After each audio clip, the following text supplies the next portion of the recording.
Bentornati a Football Benchmark. In questa puntata è tornato a trovarci Andrea Sartori, Global Head of Sports of KPMG, che è l'azienda che ci sta aiutando in queste nostre ricerche per questa nostra trasmissione. Bentornato Andrea. Grazie a te.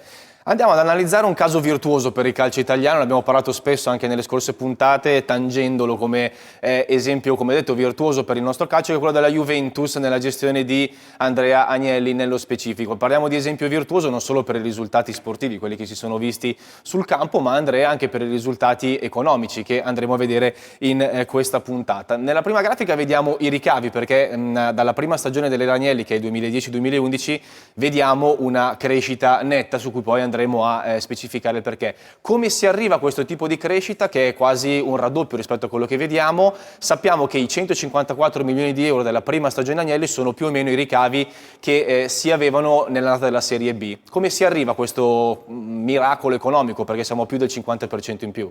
Sì, esattamente. Effettivamente nel 2010-2011 i ricavi erano circa di 8-10 milioni superiori all'anno della Serie B 2006-2007. I ricavi sono più che raddoppiati nell'arco dei 6 anni di gestione Agnelli. Ricordiamo che l'anno 2011-2012, l'anno della vittoria del primo scudetto di Conte, certo, è anche l'anno in cui si gioca per la prima volta al nuovo stadio, lo Juventus Stadium.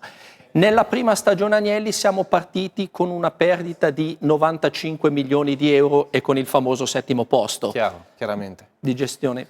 Andiamo a vedere la composizione di questi ricavi, Andrea, perché è molto importante notare una cosa in particolare rispetto anche alle altre squadre, rispetto alle altre big d'Europa. Notiamo che, vi dico di focalizzarvi sulla parte gialla di questo grafico, perché come vedi la Juventus è un passo indietro rispetto a quelle che sono le top 4 d'Europa, però quella parte gialla ci dice che la dipendenza della Juventus dai diritti TV, quindi dalla commercializzazione dei diritti TV, è ancora alta, circa il 57% dell'impatto sui ricavi. Diventa obbligatorio per la Juventus, l'abbiamo detto già nelle altre puntate, ma lo ribadiamo qui perché siamo su un focus specifico, diversificare questo tipo di ricavi e ampliare quella parte in rosso, che invece sono i ricavi che fanno la differenza per le altre big europee. Assolutamente, la Juventus c'è ancora una forte, teledipendenza. Se guardiamo le big europee, soprattutto il Manchester United e il Bayern Monaco, hanno una proporzione di ricavi commerciali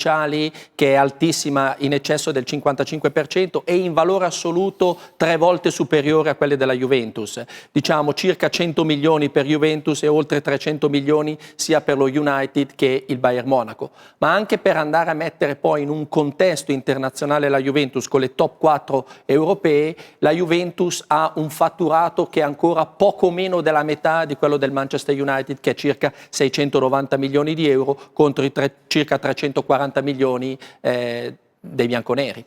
Una delle maggiori voci di crescita per la Juventus è sicuramente quella stadio. Vediamo che è la parte azzurra di questo grafico che vedete, è ancora un passo indietro, ma è linea di galleggiamento. L'effetto Juventus Stadium è stato importante, lo possiamo vedere nel corso degli anni. La prima colonna che vedete riguarda la stagione, quella ancora all'Olimpico della Juventus, quindi nel vecchio stadio di Torino. Poi nel corso del tempo vediamo nella terza grafica l'effetto Juventus Stadium si è fatto sentire non solo per quanto riguarda gli spettatori, quindi non solo per quanto riguarda la media degli spettatori, ma anche per quanto riguarda la cosiddetta percentuale di utilizzazione che abbiamo visto è molto importante, forse più importante del numero di persone che vengono, o del numero di persone che vengono in conseguenza alla capienza dello stadio. Esatto. Anche per chiudere su quello che dicevamo precedentemente circa la proporzione dei ricavi, la Juventus a livello italiano sta performando molto bene con il proprio stadio, però quando la si va a paragonare con le altre squadre europee, le Big Four che abbiamo visto precedentemente, hanno una proporzione dei ricavi da stadio ben in eccesso del 20%, tutte e 4. La Juventus è al 13%. Una delle ragioni è che gioca in uno stadio nettamente più piccolo, certo, rispetto alle altre 4, quindi il valore assoluto dei ricavi da stadio è tutto sommato limitato dalla capacità dei circa 42.000 posti. Quello che possiamo vedere qui è praticamente l'evoluzione della media spettatori e del tasso di utilizzazione, che è passato dall'82% dell'ultimo anno allo Stadio Olimpico al 93% dell'ultima stagione a bilancio 2015-2016. Per quanto riguarda i ricavi da stadio, li abbiamo isolati rispetto a questa grafica che avete visto, la crescita è stata costante e lo possiamo vedere anche qui molto chiaramente. Il picco è stato nella stagione 2014-2015 con questi 52 milioni di euro, comunque un trend che è in netta crescita anche rispetto proprio alla prima stagione dell'epoca Agnelli 2010-2011. Certo, 2010-2011 giocata all'Olimpico e praticamente i ricavi da stadio sono quasi quadruplicati o più che quadruplicati se considerati rispetto alla stagione 2014-2015 che è stata quella in cui poi la Juventus è andata in finale di Champions con il Barcellona. Certo. Probabilmente quando pubblicheranno i risultati per la stagione 2016-2017, considerando che la Juventus giocherà la finale con il Real Madrid, i ricavi da stadio forse di questa stagione saranno addirittura superiori della quella 14-15. Tendenzialmente arriveranno ovviamente a migliorarsi. Un effetto finanziario, un effetto economico, quello dello Juventus Stadium, un effetto anche sportivo, perché non c'è solamente un effetto sui conti, ma anche su quelle che sono le prestazioni. Lo abbiamo visto noi come redazione lavorandoci, possiamo vederlo rispetto a un risultato sportivo in netta linea con quelle che sono le percentuali delle big europee anche qui, con il 79% del Bayern, questo sono il numero di, la percentuale di vittorie rispetto alle partite giocate. La Juve è in linea con il 73% e nettamente superiore ai risultati delle altre italiane, perché noi abbiamo la migliore dopo la Juventus che è il Napoli in Serie A al 55%. Quanto influisce, è una domanda forse la palissiana, quanto influisce questo anche sull'aspetto economico, Andrea? Direi che è decisivo.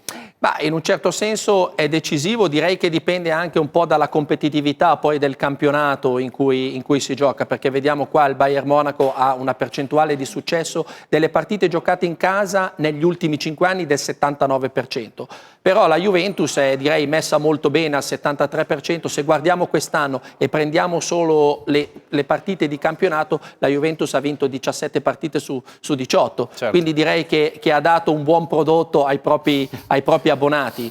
Certo, uno stadio di proprietà, giocare in una casa propria, abbiamo visto anche da analisi fatte in altri paesi, indubbiamente aiuta e c'è più diciamo, forse entusiasmo per i giocatori e porta magari anche delle vittorie maggiori.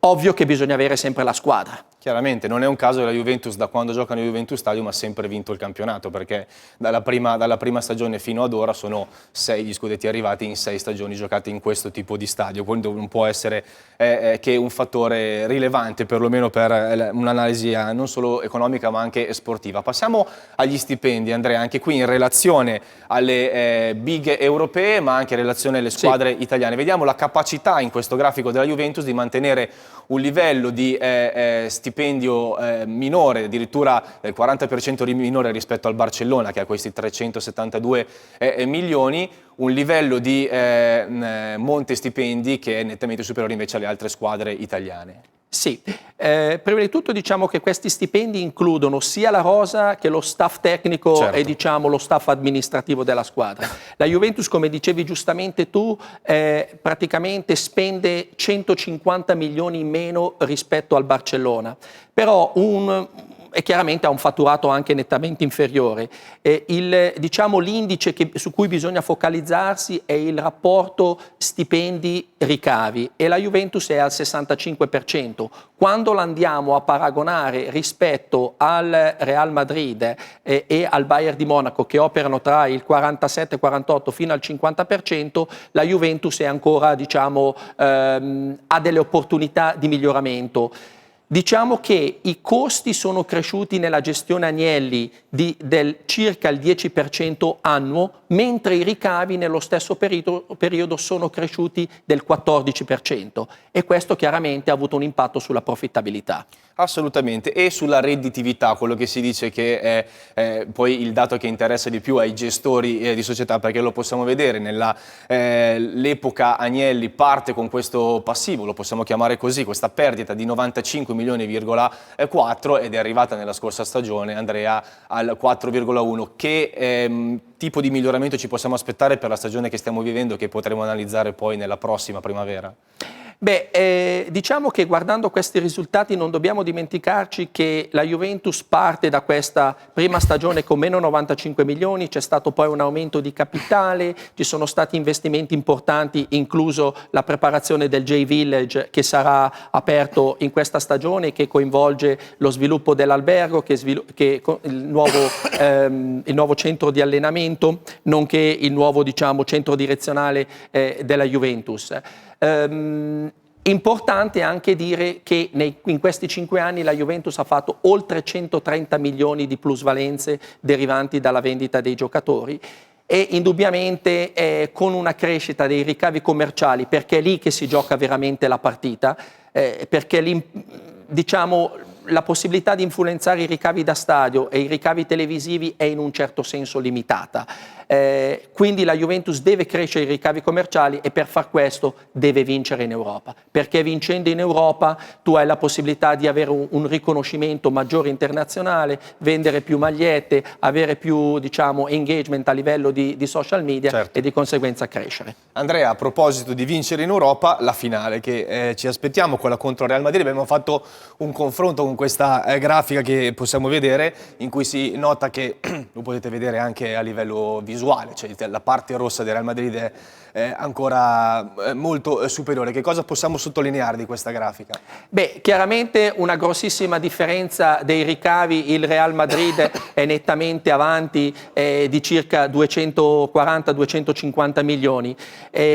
Gli stipendi della rosa e chiaramente anche dello staff tecnico amministrativo, anche lì il Real Madrid spende molto di più, però la proporzione stipendi-ricavi, che è uno degli indicatori di efficienza operativa di un club, il Real Madrid è al 50%, mentre la Juventus è al 65%. Possiamo anche vedere che se prendiamo le ultime 5 stagioni, i profitti o perdite nel caso di Juventus accumulate sono meno 65 milioni per Juventus e per il Real Madrid 170 e passa milioni.